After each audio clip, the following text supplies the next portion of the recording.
गणेश जी का नाम लेते ही हर बाधा दूर होने लगती है। ये कथा उसी अटूट विश्वास, भक्ति और करुणा की है जो हर भक्त के जीवन को बदल सकती है। बहुत समय पहले एक छोटे से गांव में शिवराम नाम का एक गरीब युवक रहता था। उसके पास न धन था, न साधन, लेकिन उसके हृदय में गणेश जी के लिए अथाह श्रद्धा थी। हर दिन वो सूर्योदय से पहले उठता, नदी में स्नान करता और गांव के पुराने गणेश मंदिर में जाकर दीप जलाता। वो फोल्डेड हैंड से प्रार्थना करता, हे विघ्नहर्ता, मेरे जीवन की सारी बाधाएं दूर कर दीजिए, मुझे सही मार्ग दिखाइए। गांव के कुछ लोग उसकी भक्ति देखकर हंसते थे, अरे शिवराम, तुम्हारी पूजा से क्या होगा? भगवान ने अगर सुनना होता तो अब तक तुम्हारी गरीबी दूर हो जाती। लेकिन शिवराम के मन में जरा भी संदेह नहीं था। वो हमेशा मुस्कुराकर कहता, गणेश जी देर कर सकते हैं, लेकिन अंधेर नहीं करते। कठिन परीक्षा की शुरुआत एक वर्ष गांव में भयंकर सूखा पड़ गया। खेत सूख गए, कुएं खाली हो गए और लोगों के पास खाने तक की कमी हो गई। हर घर में चिंता और भय का माहौल था। शिवराम के पास भी अब कुछ नहीं बचा था। कई दिनों तक उसे भूखे पेट रहना पड़ा, लेकिन उसने अपनी भक्ति नहीं छोड़ी।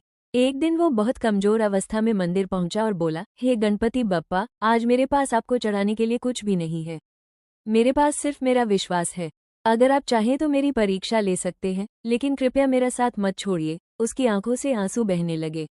भगवान की लीला। उसी समय वहां एक बूढ़ा भिखारी आया। उसके कपड़े फटे हुए थे और वो बहुत प्यासा लग रहा था। उसने कांपती आवाज में कहा, बेटा, क्या मुझे थोड़ा पानी मिल सकता है? शिवराम के पास सिर्फ एक छोटा सा लोटा पानी बचा था, जिसे उसने अपने लिए रखा था। वो कुछ पल के लिए रुका, लेकिन फिर तुरंत उसने वो पानी उस भिखारी को दे दिया।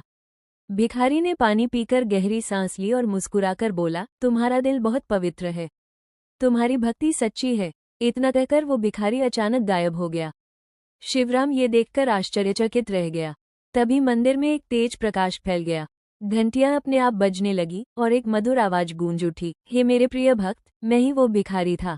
मैं तुम्हारी भक्ति और दया की परीक्षा ले रहा था। तुमने अपनी आखिरी चीज भी दूसरों को दे दी, इसलिए अब तुम्हारे जीवन में कभी कमी नहीं होगी। चमत्कार और परिवर्तन। अगले ही दिन आसमान में बादल छा गए और जोरदार बारिश शुरू हो गई। गांव के सूखे खेत फिर से हरे भरे हो गए। शिवराम के जीवन में भी चमत्कार होने लगे। उसे काम मिलने लगा, उसकी मेहनत रंग लाने लगी और धीरे धीरे वो समृद्ध हो गया। लेकिन सबसे खास बात ये थी कि उसने अपनी विनम्रता और भक्ति कभी नहीं छोड़ी। अब गांव के वही लोग जो पहले उसका मजाक उड़ाते थे, उससे सलाह लेने आने लगे। वे भी गणेश जी की भक्ति करने लगे।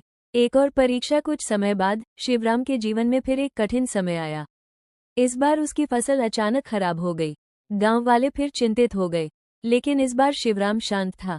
उसने कहा, ये भी गणेश जी की लीला है, शायद इसमें भी कोई सीख छिपी है। वो फिर मंदिर गया और पहले की तरह ही भक्ति करने लगा। कुछ ही दिनों बाद उसे एक व्यापारी मिला जिसने उसकी फसल को अच्छे दामों में खरीद लिया। शिवराम को समझ आ गया कि भगवान हर परिस्थिति में उसका मार्गदर्शन कर रहे हैं।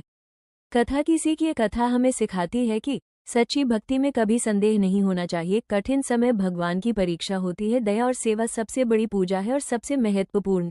गणेश जी अपने भक्तों को कभी कष्ट में नहीं छोड़ते। जब भी जीवन में मुश्किलें आए तो बस एक बार सच्चे दिल से कहिए, गणपति बप्पा मोरया।